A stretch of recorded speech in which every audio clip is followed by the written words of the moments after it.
Good evening, and may God's blessing be upon you today as we reflect on the readings and about discipleship, the calling of Matthew.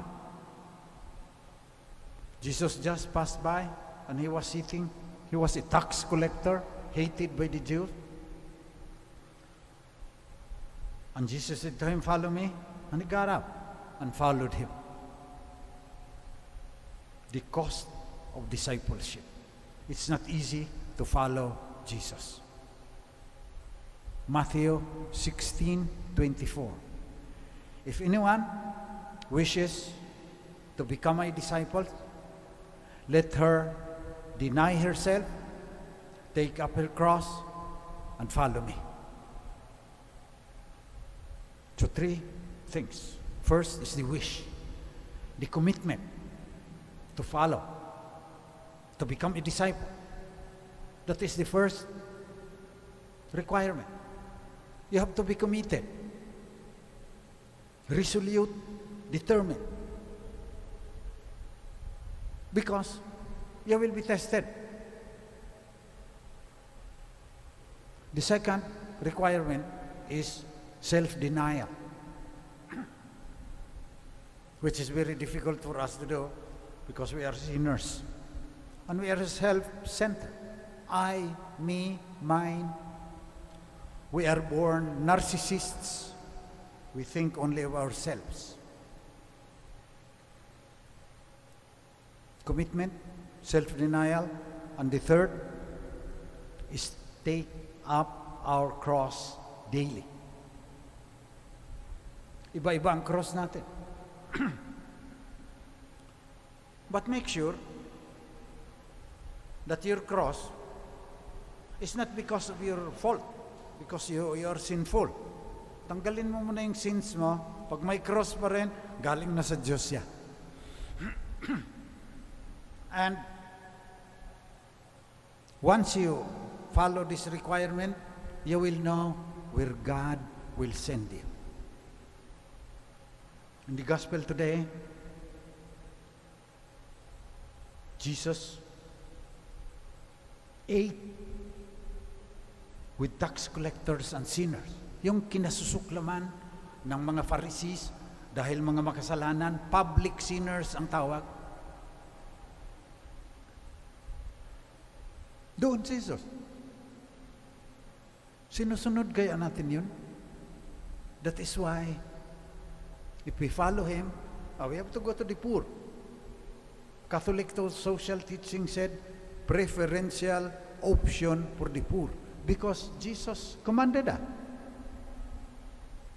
Those who are well do not need a physician, but the sick do. And that is why Pope Francis always reminds us, the church is a hospital. Yung mga may sakit sa kaluluwa, yun i-welcome natin. Yung mga tax collectors and sinners. Yung mga tinatakwil ng lipunan. Yung mga taong dugyot, nangangamoy. Yung mga hiwalay sa asawa na hindi naman makapag-annulment. Yung mga LGBT. Yung mga katutubo siguro, lagi nating pinagtatawanan. If we follow Christ, that's where he went. That's where we should also go. And that means empowering them so that they will now no longer become poor. Ang galing lang natin sa yung kuha ka ng 50 pesos, bibigay mo doon sa poor. Tama na sa atin yan. Catholic social teaching, transform society so that the poor will no longer be poor. So that we build a society that is just. We build a society that is peaceful. In a world torn by conflicts. Kasi maraming Vladimir Putin dito sa atin. Sa kaopisina mo, may Vladimir Putin din dyan, mapangapi. Nambubuli. gaya ng pambubuli ni Vladimir Putin sa taga-Ukraine. Mga malls ang binubomba, mga kindergarten, mga simbahan. Pinupulbos niya yung mga siyudad sa. So, it will be very difficult to follow Christ. That's my point. There's a price to pay. There is a cost for discipleship. Gusto na lang sana natin magnobena, kasi we feel good. Isinabihan ka, those who are well do not need the physician, but the sick do. Go and learn the meaning of the words, I desire mercy, not sacrifice. In the first reading, the prophet Amos told about people who trample upon the needy and destroy the poor.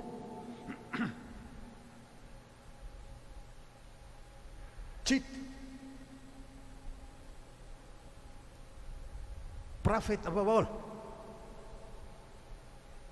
And that's why the Lord threatened, there will come a time when the earth will be covered with darkness. I will turn your feasts into mourning and all your songs into lamentations, if we do not pay the cost of discipleship. So let us pray during this Mass today that we will learn the meaning of the words, I desire mercy and not sacrifice. Especially mercy to the poor. Preferential option for the needy and the poor. Mentioned in the first reading, nagagalit ang Diyos pag inapi mo pa yun eh. Aping-api na nga, sa lipunan, sila pa pinagkikitaan mo, kagaya ng nakikita nating laging nangyayari, mas magagalit sa iyong Panginoon. Galit na dahil mapang-api ka, pag inapi mo pa yung mga needy at saka poor, mas galit siya doon. Kaya sabi niya, they shall wander from sea to sea and rove from the north to the east, searching for God. They shall not find Him. So let us pray that we will be able to pay the cost of discipleship. Pag pinadasal tayo, dadasal tayo. Let God be God. Pag sinabing pumunta ka sa mga mahirap, pupunta ka. That's the cost of discipleship. Pero pag pumunta ka halimbawa sa squatter area, siguruhin mo na you are not just taking in space. Sabi ni Pope Francis, baka pampasikip ka lang dyan. Pinadala ka dyan to build the kingdom. So kailangan may magandang strategy ka para they will not remain poor anymore. Yung mga politicians natin, patronage politics na laging bigayan. Ang dami pang binigay ng huling eleksyon. Sabi ng ibang mga paring umuwi, 3,000 bigay, konsihal pa lang yan. Prophet Amos, you who trample upon the needy and destroy the poor of the land, you shall mourn. The sun will set at midday and cover the earth with darkness in broad daylight. Pananagutan natin yung ating kasakiman.